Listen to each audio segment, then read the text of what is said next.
Good morning all the students. Once again Oxford Union English welcomes you all the student. Dear student, today would be the last video of this very series, that is essentials of sentences. Dear student, before just going ahead and before just coming to the point, I would like to share one share that is very important. हालांकि अंदाज़े बयां इतनी शोख नहीं है, हालांकि अंदाज़े बयां इतनी शोख नहीं है, शायद कि उतर जाए तेरे दिल में मेरी बात। मेरे दोस्तों आज का वीडियो बच्चे ये लास्ट वीडियो होगा, यानी इस सीरीज़ का एसेंशियल्स ऑफ सेंटेंसेस, यानी लास्ट वीडियो का मतलब हुआ ये 25th यानी 25वां वीडियो है। अब इसके जस्ट बाद हम लोग टेंस पर आने वाले हैं बच्चे। लेकिन जो एसेंशियल्स ऑफ सेंटेंस में शुरू किया था बच्चों, तो इनके बारे में ये बताया था कि वेरी इंपॉर्टेंट, और इस पर पकड़ अगर किसी इंसान का नहीं है तो फिर दुश्वारी हो जाती है। और आप लोग सारे बच्चे देख लिए होंगे जितना वीडियो में मैं बताया हूँ सारी चीज़ को, सब्जेक्ट क्या होता है, वर्ब क्या होता है, direct object, indirect object, modified object, rest, subjective complement, objective complement, इन सारी चीज़ों को बता चुका हूँ। और आज मैं उसी का कॉमन एक टेस्ट, इसीलिए मैंने आज नाम रखा है इसका मिक्स्ड टेस्ट, यानी जितनी बातों को बताया हूँ मैं एसेंशियल्स ऑफ सेंटेंसेस में, तो सारी बातों से रिलेटेड ये कुछ वाक्य है। आज आप लोगों का टेस्ट ले रहा हूँ और ये लास्ट टेस्ट है। अब उसके बाद हम लोग डायरेक्ट आएंगे बच्चे, और वो उस वीडियो का अब जो ये इनकलाबी सीरीज़ ए चल रहा है, अब नेक्स्ट वीडियो से इनकलाबी सीरीज बी चलेगा, और जिसमें कि टेंस से स्टार्ट करेंगे हम, 1-1.5 महीने की क्लास होगी। तो बच्चे उस बच्चा का टेंस इतना ख़तरनाक और स्ट्रॉन्ग हो जाएगा जिन बच्चों को इन चीज़ों पर पकड़ है। इसीलिए मैं सारे बच्चों से रिक्वेस्ट करता हूँ कि सारे वीडियोस को कायदे से बिल्कुल देख लेना, और ज़्यादा से ज़्यादा बच्चों तक, स्टूडेंट तक जो एसएससी बैंकिंग रेलवेज़ का तैयारी कर रहा है, अंग्रेजी में उसका एक अच्छी पकड़ बन जाए, तो हर जगह शेयर कर देना है, और इस नीयत से कि लोग भी कुछ सीखेंगे। तो आते हैं बच्चे हम लोग डायरेक्ट आज का पॉइंट पर बिल्कुल। तो देखो बच्चे, सबसे पहला वाक्य है कि रानी मैडम निसंदेह इस शहर की सबसे दौलतमंद औरत है। कोई औरत है, कोई मैडम है, और वो इस शहर की सबसे दौलतमंद औरत है। तो अब यहाँ पर देखो कि इसको, तो हालांकि मैं टेंस अभी नहीं पढ़ाया हूँ, लेकिन फिर भी मैं इन चीज़ों को अभी बता दे रहा हूँ, इसलिए कि आपको यकीन हो कि subject, verb, object, complement, rest, direct object, indirect object, subjective complement, objective complement, जिसको कि मैं 10-12 वीडियो में बता चुका हूँ, यानी 25वां वीडियो से पहले वाले, यानी 24वां, 23वां, 22वां, 21वां, 20वां, 19वां, 18वां, ये सारे वीडियो में मैं इन्हीं पर चर्चा किया हूँ। सारे बच्चों से मैं रिक्वेस्ट करता हूँ उनको देख लेना। अब जो ये वाक्य है कि रानी मैडम निसंदेह इस शहर की सबसे दौलतमंद औरत है, अगर आप सब बच्चे देखे होंगे पिछले वाले वीडियो को, तो ये खटाखट आपसे बन जाएगा। अभी आपको अंग्रेजी में ट्रांसलेशन नहीं बनाना, अंग्रेजी में मैं बनाऊंगा, आपको तब बनाना है जब मैं टेंस पढ़ा चुका रहूँगा। लेकिन अभी इसमें सिर्फ आपको आइटम से चुनना है कि सेंटेंस का कौन सा हिस्सा क्या है। तो सारे बच्चे देखो बच्चे, क्या है कि रानी मैडम निसंदेह इस शहर की सबसे दौलतमंद औरत है। तो देखो, तो यहाँ पर ये रानी मैडम ये क्या है जी, सब्जेक्ट है, और है ये क्या है, वर्ब है। अब देखो कि रानी मैडम है क्या भाई, तो इस शहर की सबसे दौलतमंद औरत, तो ये क्या है बच्चों, बोलो। अगर पिछले वाले वीडियो देखे हो तो खटाखट तुम लोग चुन लोगे। क्या है ये, सब्जेक्टिव कम्प्लीमेंट है पूरे का पूरे। क्यों सब्जेक्टिव, यहाँ तक क्यों सब्जेक्टिव कम्प्लीमेंट है बच्चे, कि ये जो है सबसे, इस शहर के सबसे अमीर, सबसे दौलतमंद औरत कौन है, तो रानी मैडम है। तो मतलब हुआ बच्चा, और रानी मैडम ऑलरेडी क्या है, सब्जेक्ट है, तो सब्जेक्ट के बारे में एडिशनल इन्फॉर्मेशन दे रहा है, इसीलिए सब्जेक्टिव कम्प्लीमेंट है। और निसंदेह यानी अनडाउटेडली, ये एडवर्बियल रेस्ट है बच्चे। क्या है ये, रेस्ट है। तो अब देखो, ये जब मैं अगर इसको चुन लिए कि ये सब्जेक्ट है, ये वर्ब है, ये सब्जेक्टिव कम्प्लीमेंट है, ये रेस्ट है, तो अब इसका ट्रांसलेशन बनाएंगे कि ये प्रेजेंट इंडिफिनिट का, यानी पिछले वाले जो वीडियो में मैं जो बता रखा हूँ कि प्रेजेंट इंडिफिनिट टेंस में अगर सब्जेक्टिव कम्प्लीमेंट हो तो उसके लिए स्ट्रक्चर होता है subject plus is are am plus subjective complement. तो इस लिहाज से सबसे, अगर फार्मूला के एतबार से इसको बैठाओगे तो इसका राइट ट्रांसलेशन होगा, तो रानी मैडम सब्जेक्ट है, सबसे पहले सब्जेक्ट देंगे कि रानी मैडम, और रानी मैडम है तो ख़त्म, ये है तो इज आर एम का प्रयोग करेंगे, और Rani madam 3rd person singular number है, इसीलिए इज का प्रयोग होगा। तो अब उसके जस्ट बाद क्या देंगे बच्चे, उसके बाद जस्ट देंगे हम लोग सब्जेक्टिव कम्प्लीमेंट। तो सब्जेक्टिव कम्प्लीमेंट कौन है, तो इस शहर की सबसे दौलतमंद औरत, तो मतलब हुआ कि the richest woman of this city या टाउन। तो अब यहाँ पर देखो कि the richest woman of this city, यानी इस शहर की सबसे दौलतमंद औरत, तो औरत के लिए वुमन, तो द रिचेस्ट वुमन यानी सबसे दौलतमंद औरत कहाँ का, तो ऑफ दिस सिटी, इस शहर की। तो ये बच्चा यहाँ से यहाँ तक ये वाला जो पोर्शन है ये सब्जेक्टिव कम्प्लीमेंट है। तो देखो यहाँ पर ये सब्जेक्ट है और इज आर एम और उसके बाद सब्जेक्टिव कम्प्लीमेंट, तो वाक्य ये पूरा ख़त्म हो गया। तो ये भी ख़त्म, ये भी ख़त्म, ये भी ख़त्म। अब ये क्या है जी, निसंदेह, ये क्या है बच्चे, रेस्ट है। तो ये रेस्ट को हम शुरू में भी रखते हैं और आखिर में भी रखेंगे और शुरू में भी रख सकते हैं, लेकिन अक्सर देखा जाता है कि ये अनडाउटेडली, इसका अंग्रेजी में क्या होता है बच्चे, निसंदेह को अंग्रेजी में बोलते हैं अनडाउटेडली, ठीक है, यानी बिला शको शुबा के। तो ये अक्सर देखा जाता है, जितने फेमस राइटर हैं ये अनडाउटेडली का इस्तेमाल सेंटेंस का शुरू में कर देते हैं, तो कोमा दे देंगे, यानी इसका इस्तेमाल हम यहाँ पर कर देंगे। ये ऐसा रेस्ट है कि अक्सर ये शुरू में करते हैं लोग, तो यहाँ पर कर देंगे और लेकिन यहाँ कोमा दे देंगे। तो मतलब बोलेंगे इसको अनडाउटेडली मत बोलना बच्चे, मैं जैसे बोल रहा हूँ वैसा ही प्रोनाउंसिएशन करना, अनडाउटेडली। तो ये हो गया, तो ये पता चला कि रेस्ट ख़त्म। अब बचा क्या, ये सब तो पहले बैठ गया था। इस तरीके से रानी मैडम निसंदेह इस शहर की सबसे दौलतमंद औरत है। तो undoubtedly Rani madam is the richest woman of this city, full stop, sentence हो गया। तो पता ये चला बच्चे कि सब्जेक्टिव कम्प्लीमेंट का जानना कितना ज़रूरी है। अगर नहीं जानोगे तो अक्सर लोग इसको है ना, इस शहर की सबसे दौलतमंद औरत को ये ऑब्जेक्ट चुन देगा और जो ही वो ऑब्जेक्ट इसको मानेगा तो वहीं पर सेंटेंस गलत हो जाएगा। कहने का गर्ज है कि वो शख्स जो इसको ऑब्जेक्ट चुन देगा उसको कोई इल्म नहीं है अंग्रेजी का, वो फालतू में यूँ ही बक रहा है, ठीक है। आगे देखो बच्चे, आगे है कि मेरे पापा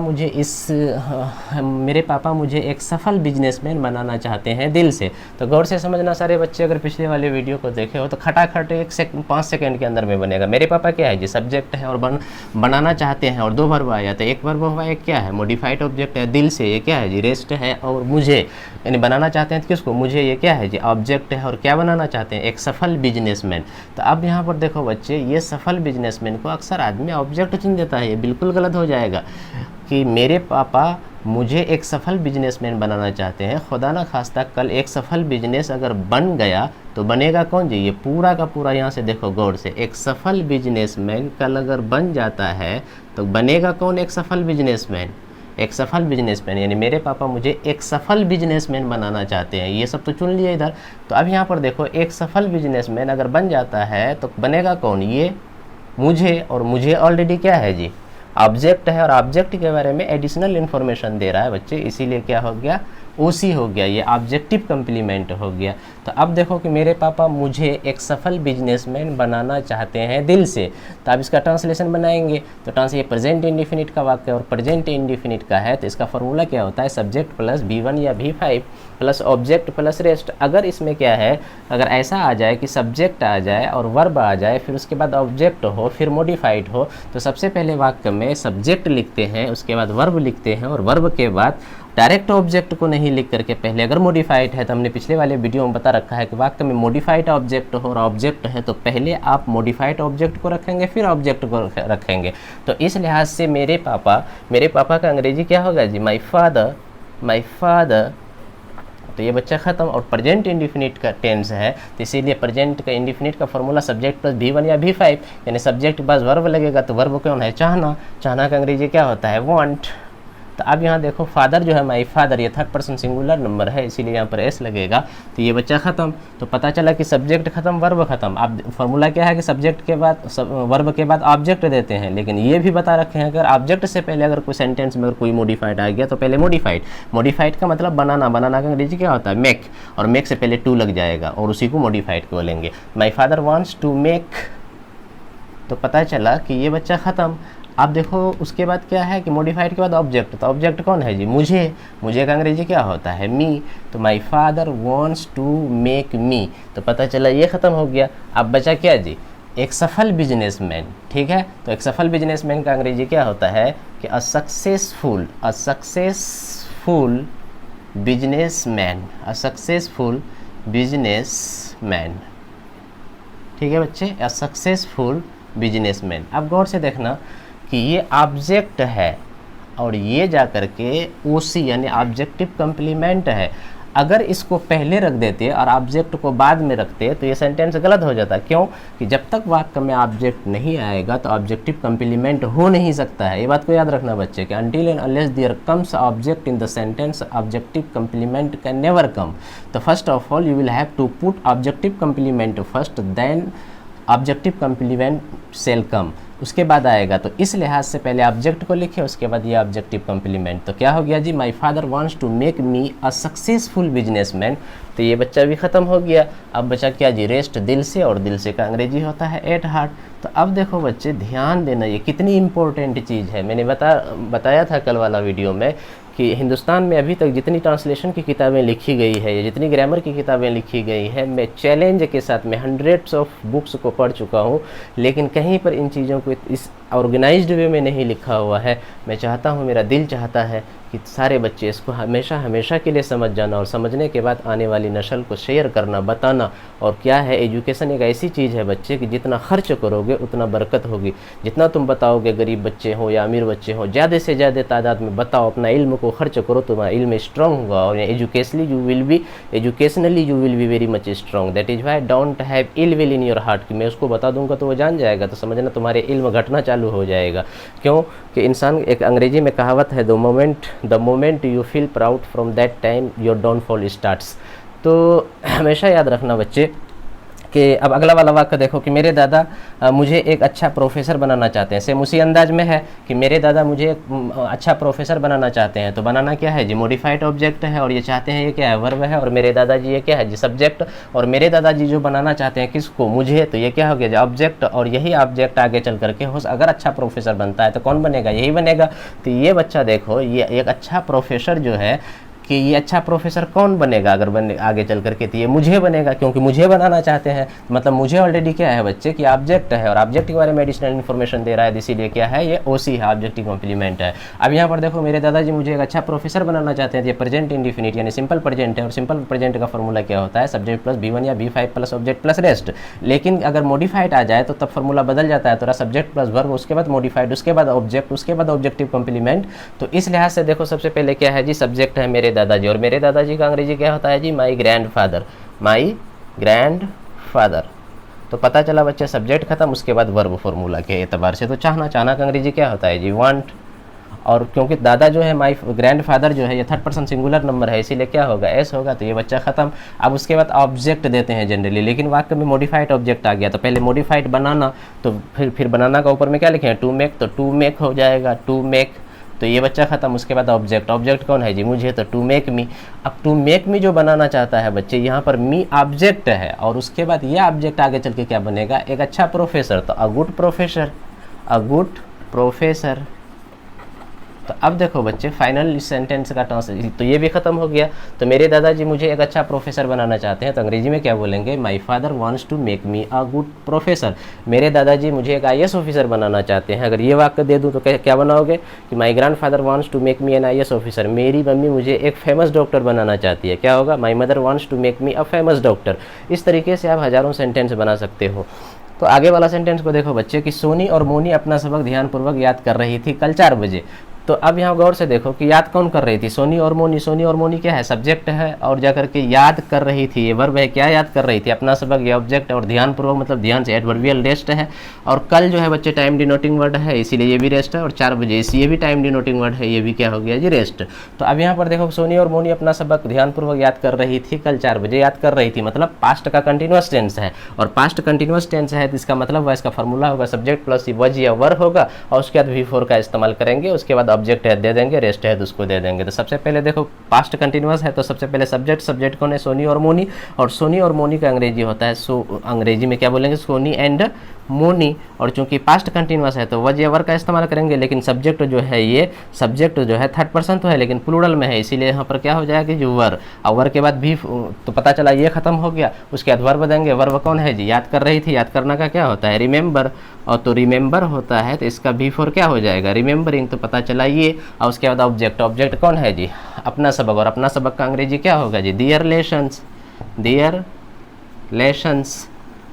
यहाँ पर दियर क्यों हुआ जी, क्योंकि थर्ड पर्सन प्लूरल है। थर्ड पर्सन प्लूरल क्या होता है, थर्ड पर्सन प्लूरल किसको कहते हैं? दे को। और दे का पॉजिटिव केस क्या होता है? दियर, इसीलिए यहाँ पर दियर का इस्तेमाल हुआ है। तो क्या बोलेंगे? Soni and Moni were remembering their relations. तो पता चला कि अपना सबक भी खत्म हो गया। अब बचा क्या जी? रेस्ट। ऑब्जेक्टिव बात क्या देंगे? रेस्ट। रेस्ट कौन है?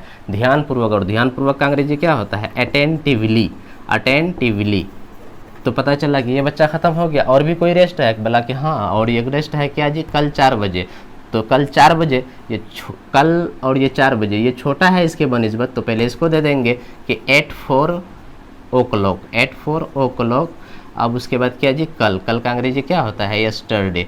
तो इस तरीके से कितना बड़ा वाक्य है बच्चे, धकाधक बन गया। इसलिए बन गया कि मैं तुमको जादूगर बना दिया हूँ। ये सारी चीज़ों को जितना बताया हूँ बच्चे मैं पिछले वीडियोस में, ये सारी चीज़ों को याद रखना। जितना भी लंबा लंबा सेंटेंस होगा, या फिर कितना 1 घंटा नहीं बल्कि 5 घंटा तुमको अंग्रेजी में भाषण देने का कभी मौका मिलेगा, तो तुम continuously up to 4 hours you can deliver effective speech, there will be no tension at all. But the condition is that whatever items I have uploaded through this very video channel, you must watch this all the videos very consistently and regularly and honestly, and just by watching all the videos you will have to set in your brain all the items, only then you can be like, you cannot be like me but you can better than me। हमसे बेहतर तुम बन सकते हो बच्चे। इसीलिए सारी चीज़ देखो कितना लंबा लंबा सेंटेंस है, धकाधक बन रहा है। और जो ट्रांसलेशन को तुम बना दोगे, दुनिया में सारे लोग मिला करके एक तरफ, तुम अकेला एक तरफ, अगर इन चीज़ों को जानते हो सकता है वो सारे का ट्रांसलेशन गलत हो, सही भी हो सकता है, लेकिन हो सकता है कि उसका गलत हो जाए, लेकिन तुम्हारा ट्रांसलेशन अगर तुम बना दोगे तो गलत नहीं होगा। अगर इन आइटम्स को, पिछले वीडियो को सारे कायदे से अगर तुम देख लिए हो तो ये गारंटी है मेरा। अगला वाला वाक्य देखो बच्चे, अगला वाला वाक्य है कि आप लोग वर्तमान सरकार की घटिया नीति के खिलाफ खुलेआम प्रभावशाली भाषण दे रहे थे। यानी कुछ लोग हैं और सरकार की कुछ ऐसी नीति है जो घटिया टाइप की नीति है, ठीक है। तो अवामुन नास जो है, यानी कॉमन मासेस जो है, उस नीति के खिलाफ एकदम बिल्कुल खुलेआम ओपनली मतलब क्या कर रहे हैं, भाषण दे रहे थे कि नहीं ये गलत है, ये गलत है, ये जैसे CAA का तो जिस तरह से पूरे इंडिया में हो रहा था, उसी तरीके से बच्चे मान लो कि सरकार कोई मतलब कि एक पॉलिसी लाई है, उस पॉलिसी बिल्कुल अवाम यानी कॉमन पीपल यानी कॉमन मासेस के हक में नहीं है, तो अवाम जनता क्या जनार्दन होती है, वो चाहे तो सरकार को भी उठाकर फेंक सकती है सत्ता से। तो इसीलिए बच्चे इसीलिए बच्चे एक बात याद आ गई, अंग्रेजी में कहावत है कि लिबर्टी यानी फ्रीडम, और फ्रीडम बोले तो डेमोक्रेसी, और डेमोक्रेसी के अंदर में हमें फ्रीडम है। We are living in a democratic country, यानी क्या इंडिया का जो डेमोक्रेटिक सेटअप है तो हम लोग सब जान रहे हैं कि क्या है, और ये सिस्टम को हम लोग डेमोक्रेसी बोलते हैं, और डेमोक्रेसी के अंदर में फ्रीडम की बात की गई है। तो फ्रीडम यहाँ पर हमेशा कोई लिबर्टी यानी आज़ादी स्वतंत्रता चाहता है तो एकदम बिल्कुल तुमको इनएक्टिव बन के नहीं रहना होगा, तुमको एक्टिव बन के रहना होगा कि सरकार क्या क्या, each and every citizen of nation को ये जिम्मेदारी है कि तुम हमेशा सरकार जो पॉलिसी ला रही है, बिल पास कर रही है, उस पर तुम निगाह रखो कि क्या हमारे मुल्क के अंदर में हो रहा है, पूरी दुनिया में किस किस तरह के कदम उठाए जा रहे हैं, किसके हक में क्या किया जा रहा है, इंसानियत की फलाह और बहबूदगी के लिए, for the betterment of humanity सरकार काम कर रही है कि नहीं, अव्वामुन नास को जहन में रख करके उसकी बेहतरी के लिए काम कर रही है कि नहीं कर रही है। नहीं कर रही है तो आवाज़ को उठाओ। मौत का याद रखना, हमेशा मौत तुम्हारा मुकद्दर है, लेकिन चाहे कोई भी आ जाए, यहाँ तक कि तुम्हारे फादर भी आगे में अगर वो गलत कर रहा है तुम बोलो कि ये गलत है, क्योंकि बच्चे जुल्म को सहने वाला भी जालिम से जो जालिम जुल्म किया यानी जुल्म सहने वाला भी बड़ा जालिम कहलाता है। इसीलिए हमेशा हक की बात करनी है चाहे जान चली जाए। तो हमेशा याद रखो बच्चे, तो ठीक है सरकार कोई नीति लाई, ये मतलब क्या कहते हैं अगेंस्ट द विल और against the intention of the common people है, यानी जो अवामुन नास है उसके हक में नहीं है बिल्कुल, ठीक है। तो इसी के खिलाफ कुछ भाषण हो रहे हैं अवामुन नास द्वारा। तो इसीलिए ये वाक्य कैसा बोल सकता है कोई, आप बोल सकते हो कि आप लोग वर्तमान सरकार की घटिया नीति के खिलाफ। तो अब देखो जी, वर्तमान सरकार की घटिया नीति के खिलाफ खुलेआम प्रभावशाली भाषण दे रहे थे। कौन दे रहे थे? आप लोग दे रहे थे, यानी भाषण कर रहे थे आप लोग। तो अब यहाँ पर देखो जी, प्रभाव भाषण दे रहे थे या कर रहे थे, ये क्या है? वर्ब है। और क्या अच्छा कौन कर रहे थे या दे रहे थे जी? यहाँ भाषण दे रहे थे या भाषण कर रहे थे, तो कॉमन सेंस अप्लाई करो। भाषण कर रहे थे मतलब भाषण दे रहे थे, तो कौन? आप लोग। तो ये बच्चा सब्जेक्ट है और दे रहे थे वर्ब। तो क्या दे रहे थे भाई? तो भाषण दे रहे थे, वो भी कैसा? तो प्रभावशाली इफेक्टिव स्पीच, तो ये क्या हो गया बच्चे, ऑब्जेक्ट हो गया। अच्छा जी, खुले आम, और खुले आम का अंग्रेजी मतलब हुआ खुले आम से। तो देखो से आ रहा है एडवर्बियल वाला, मैं बता रखा हूँ उन चीज़ों को, इसीलिए बच्चा क्या हो गया, ये रेस्ट हो गया।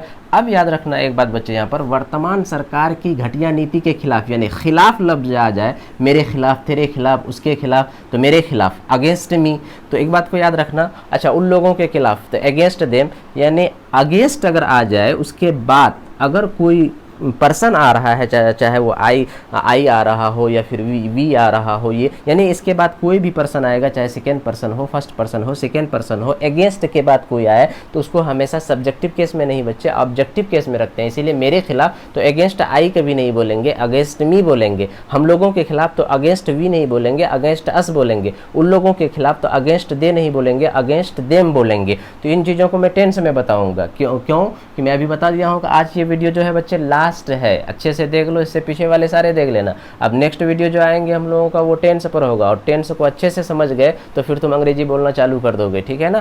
तो अब यहाँ पर देखो कि आप लोग वर्तमान सरकार की घटिया नीति के खिलाफ लफ्ज आ जाता है, तो खिलाफ लफ्ज से पहले जितना भी वर्ड आ जाता है वो रेस्ट के कैटेगरी में आ जाता है बच्चे, इसीलिए ये क्या है, रेस्ट है। पहले भी बता रखा हूँ। और इधर जब ये भी रेस्ट है, ये भी रेस्ट है, ये ऑब्जेक्ट, ये वर्ब, वो तो सब कुछ चुन लिया। आप देखो कितना बड़ा वाक्य है, अब आसानी से बनेगा। अब देखो बच्चे सही इस बात को ध्यान देना कि कितना बड़ा वाक्य है, और तुम अभी जो बनाओगे ना, तो हो सकता है कि कुछ लोग बनाएंगे तो उनके मन में कन्फ्यूजन होगा, पता नहीं whether the sentence is right और रॉन्ग, तो they are not confident of himself, of them self, उसको खुद में यकीन नहीं है। कोई बंदा बनाया, लेकिन तुम जो बनाओगे ट्रांसलेशन बच्चे, बस बना दिए ट्रांसलेशन और तुम बनाए हो ना, तो ये सेंटेंस गलत होने की कोई चांस नहीं है। तो इस अंदाज में मैं बताया हूँ बच्चे। मेरा रिक्वेस्ट है कि सारे बच्चे हमेशा कि इन चीज़ों को समझना, जो चीज़ को मैं बताया हूँ, कभी भी तुम गलती नहीं करोगे। तो आगे देखो, आप लोग का अंग्रेजी, अच्छा आप लोग वर्तमान सरकार के भाषण दे रहे थे, तो ये कौन टेंस आया, पास्ट कंटिन्यूअस टेंस। और पास्ट कंटिन्यूअस का फॉर्मूला भी बताया, सब्जेक्ट प्लस वज या वर्ब प्लस बी फॉर।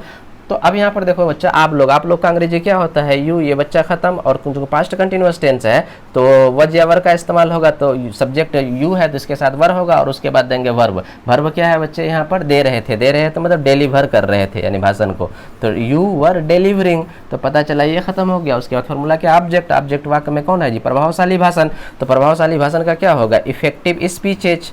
यहाँ पर स्पीचेस क्यों दे रहा हूँ बच्चे, क्योंकि बहुत सारे लोग थे तो बहुत सारे भाषण हुए होंगे, इसीलिए क्या कर दिया, इफेक्टिव स्पीचेज। तो ये बच्चा खत्म हो गया। अब यहाँ पर देखो बच्चे, ये भी रेस्ट है। अब बचा क्या, सिर्फ रेस्ट बचा। तो you were delivering effective speeches, तो किसके खिलाफ और कैसे, तो पता चला कि वर्तमान सरकार की घटिया नीति के खिलाफ। तो वर्तमान सरकार की घटिया नीति का अंग्रेजी क्या होगा, अगेंस्ट दी, घटिया नीति का अंग्रेजी होता है बच्चे, घटिया नीति का despicable, against the despicable policies, against the despicable policies of the present government. अब यहाँ पर देखो बच्चे, क्या आ गया कि you were delivering effective speeches against the despicable policies of the present government. लेकिन यहाँ पर एक बात याद रखना कि यह है खुलेआम। इस खुलेआम का अंग्रेजी होता है ओपनली को यहाँ पर भी लिख सकते हैं। लेकिन ये भाषण जो दे रहे थे तो कैसे, तो खुलेआम, ये डायरेक्ट वर्ब को मतलब क्या कर रहा है, इफेक्ट कर रहा है। इसीलिए कोशिश करना ये है, जब वर्ब को इफेक्ट करे तो उसको वर्ब के बगल में रखते हैं। तो you were delivering effective speeches, तो यहाँ जो इफेक्टिव स्पीचेज आया, तो यहाँ पर अगर आप, हालांकि ओपनली यहाँ भी दे दोगे तो गलत नहीं है, लेकिन अगर आप यहाँ दे देते हो तो जिलेबी और रसगुल्ला में जो फ़र्क होता है बच्चे वही, यानी यहाँ पर दे दोगे तो ये रसगुल्ला वाला कैफियत बन गया। अगर यही ओपनली को यहाँ लास्ट में दोगे तो ये जिलेबी वाला कैफियत बन गया। तो हम जाहिर सी बात है फितरी तौर पर क्या खाना पसंद करोगे, रसगुल्ला। तो इसीलिए बच्चे इस सेंटेंस को ऐसे बेहतर होगा कि you were delivering effective speeches openly और against the despicable policies of the present government. ये वर्ड को याद रखना बच्चे, डेस्पिकेबल यानी घटिया किस्म का, डिग्रेडेड, लोथसम, हेटफुल, या एबोमिनेबल, इसको अंग्रेजी में इस तरह का वर्ड है, वो सिनोनिम जब वर्ड पढ़ाऊंगा मैं तो वहाँ पर बताऊंगा वर्ड याद करने का तरीका, और फिर किस तरीके से एसएससी एग्जामिनेशन में, बैंकिंग एग्जामिनेशन में तुमको एंटोनिम और synonym, one word substitution, common error, इस तरह के जो पूछते हैं तो ज़्यादातर जिस बच्चा का वर्ड पावर स्ट्रॉन्ग नहीं है वो एसएससी नहीं निकाल सकता है। इसीलिए मैं वहाँ पर बताऊंगा कायदे से, बिल्कुल वर्ड तुम्हारे लिए बच्चा का खेल बन जाएगा वर्ड याद करना, एक दिन में 200-300 वर्ड याद कर लोगे। तो अभी जब तक याद रखना कि घटिया पॉलिसी का अंग्रेजी क्या होता है जी, डेस्पिकेबल पॉलिसीज, और किसका, तो ऑफ द प्रेजेंट गवर्नमेंट, वर्तमान। तो पता चला वर्तमान सरकार की घटिया नीति का अंग्रेजी क्या हो गया जी, despicable policies of the present government. तो इस तरीके से पूरा वर्तमान, आप लोग वर्तमान सरकार की घटिया नीति के खिलाफ खुलेआम प्रभावशाली भाषण दे रहे थे, जिसका अंग्रेजी हुआ you were delivering effective speeches openly against the despicable policies of the present government. So dear student, अब नाउ लास्ट सेंटेंस देखो कि आपके कोचिंग के कुछ मेधावी छात्रों को मैं दिल से कॉस्टली गिफ्ट देना चाहता हूं। तो देखो फटाफट एकदम, बिल्कुल मैं बोला अब तक अंग्रेजी बन जाना चाहिए था अगर मैं ट्रांसलेशन पढ़ाया हुआ रहता तो, लेकिन चूंकि नहीं पढ़ाया हूं अभी, तो सिर्फ आप लोग कम से कम इतना तो करके रखो कि देना चाहता है, देना चाहता हूँ, तो चाहता हूँ वर्ब, देना क्या है जी, मॉडिफाइड ऑब्जेक्ट है, और कौन, तो आपके कोचिंग के कुछ मेधावी छात्रों को जो देना चाहता है कौन जी, ये सब्जेक्ट, ये तो क्या देना चाहता है, कॉस्टली गिफ्ट, तो ये क्या हो गया जी, ऑब्जेक्ट, और किनको देना चाहता है, तो आपके कोचिंग के कुछ मेधावी छात्रों को, यानी मेरिटोरियस स्टूडेंट को, ये भी ऑब्जेक्ट, लेकिन फर्क क्या है बच्चे, ये कॉस्टली गिफ्ट ये क्या है, ऑब्जेक्ट है, ये भी ऑब्जेक्ट है, लेकिन ये कोई वस्तु है इसीलिए ये डायरेक्ट ऑब्जेक्ट है, और ये कोई इंसान है मेधावी छात्र इसीलिए इनडायरेक्ट ऑब्जेक्ट है। तो देना चाहता हूँ मतलब प्रेजेंट इंडिया यानी सिंपल प्रेजेंट टेंस हुआ, और सिंपल प्रेजेंट टेंस का फॉर्मूला क्या है, सबसे पहले सब्जेक्ट, उसके बाद वर्ब। तो सब्जेक्ट वर्ब को मैं पहले रखता हूँ, तो आपके कोचिंग के कुछ मेधावी छात्रों को मैं देना चाहता हूं, तो मैं देना चाहता हूं, तो सबसे पहले मैं का अंग्रेजी क्या होता है जी, आई। तो ये बच्चा खत्म हो गया, इसको कभी सब्जेक्ट मत चुन लेना, ठीक है ना बच्चों, नहीं तो पता चला कि पूरे रामायण पढ़ के सीता किसकी जोड़ी। तो हमेशा याद रखना कि शुरू में रहता है तो बच्चा सब्जेक्ट चुन लेता है, वो सब काम नहीं करना है। क्या करना है, तुमको ब्रेन अप्लाई करना है कि इस वाक्य में काम कौन कर रहा है, और काम करने वाले को सब्जेक्ट कहते हैं। तो आपके कोचिंग के कुछ मेधावी छात्रों को मैं देना चाहता हूँ, तो मैं का अंग्रेजी क्या हो गया जी, मैं का अंग्रेजी आई, तो ये बच्चा खत्म। उसके बाद वर्ब, वर्ब क्या है जी, वांट, वर्ब क्या है, चाहना, चाहना का अंग्रेजी क्या होता है, वांट। पता चला वर्ब खत्म हुआ, ये बच्चा खत्म हो गया। उसके बाद हम लोग वर्ब के बाद क्या देते हैं, ऑब्जेक्ट देते हैं, लेकिन अगर ऑब्जेक्ट से पहले मॉडिफाइड ऑब्जेक्ट रहे तो पहले मॉडिफाइड को देते हैं। मॉडिफाइड इसमें क्या है जी, देना, और देना का अंग्रेजी क्या होता है, टू गिव।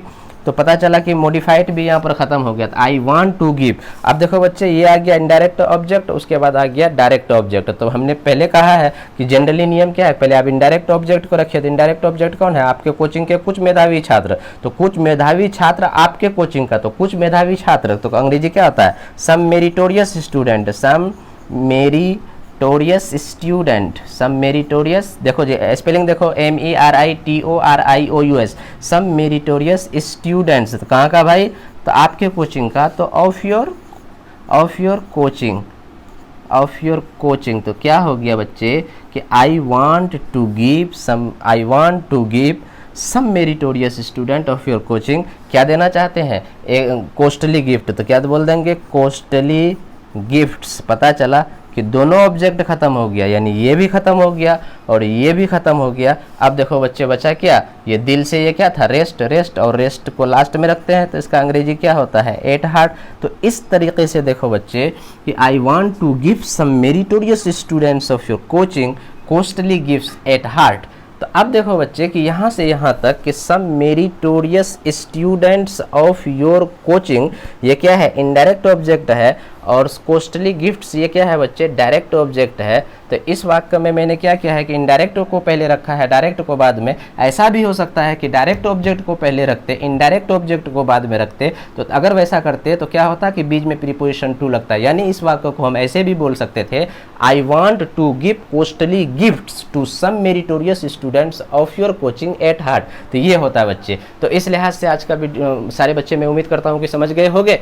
और बच्चे, ये आज का लास्ट वीडियो था, और लास्ट वीडियो यानी इस सीरीज का एसेंशियल्स ऑफ सेंटेंस आज पूरा मुकम्मल हो गया हम लोगों का। इससे मैंने काम करा दिया सारे बच्चे, जिन लोगों को एक बार नहीं, दो बार नहीं, 10 मरतबा अगर देखने की ज़रूरत होगी तो सारे बच्चे पिछले वाले वीडियो को देख लेना कायदे से। ये आज हम लोगों का ख़त्म हो गया। अब इसके बाद हम लोग नेक्स्ट वीडियो में आएंगे टेंस को लेकर, जो कि बच्चे एकदम, कितना बच्चा कमेंट कर रहा है, रिक्वेस्ट कर रहा है, सर जल्दी टेंस पढ़ाइए, जल्दी टेंस पढ़ाइए, क्योंकि इतने बच्चे इतने पूरे पैशनेटली वो रिक्वेस्ट कर रहे हैं। तो मैं भी मतलब बच्चे पूरा हॉटली एंड पैशनेटली आ रहा हूँ टेंस को लेकर के, और मैं उम्मीद करता हूँ अगर मेरे से अगर अच्छे से टेंस पढ़ लिए बच्चे तो दुनिया कोई no force in the world can make you stop speaking English. यहाँ तक even angels can not make you stop speaking English. तुमको फरिश्ते भी रोक नहीं सकते हैं अंग्रेजी बोलने से। इसीलिए बच्चे मैं पूरे जोश के साथ टेंस लेकर के आ रहा हूँ। और जो टेंस वाला जो तो कोचिंग का नाम तो सारे बच्चे, चैनल का नाम तो सब बच्चा यही जान देगा, ऑक्सफोर्ड यूनियन इंग्लिश। और इनकलाबी सीरीज सिर्फ उसमें क्या हो जाएगा बच्चे, इनकलाबी सीरीज वो बी हो जाएगा। और इनकलाबी सीरीज बी में हम टेंस को लेकर के आ रहे हैं। हम उम्मीद करते हैं कि सारे बच्चे कायदे से इन चीज़ों को समझ के रखना, ताकि टेंस तुमको कायदे से समझ में आएगा। और आई होप दैट कि each and every student must have understood this all the items again and again. You must watch and you must revise. Just make a note so that you can just, whenever you have any suspicion in your mind, then just open the pages of your notebook, then see all the fundamental items provided by me through this very YouTube channel. And once again I would like just going to conclude this very video citing one share of Allama Iqbal कि not Allama Iqbal but of Ghalib कि हज़ारों ख्वाहिशें ऐसी कि हर ख्वाहिश पे दम निकले, हज़ारों ख्वाहिशें ऐसी कि हर ख्वाहिश पे दम निकले, बहुत निकले मेरे अरमान लेकिन फिर भी कम निकले। Wishing you all the students just enjoy learning English and enjoy your life. Thank you very much.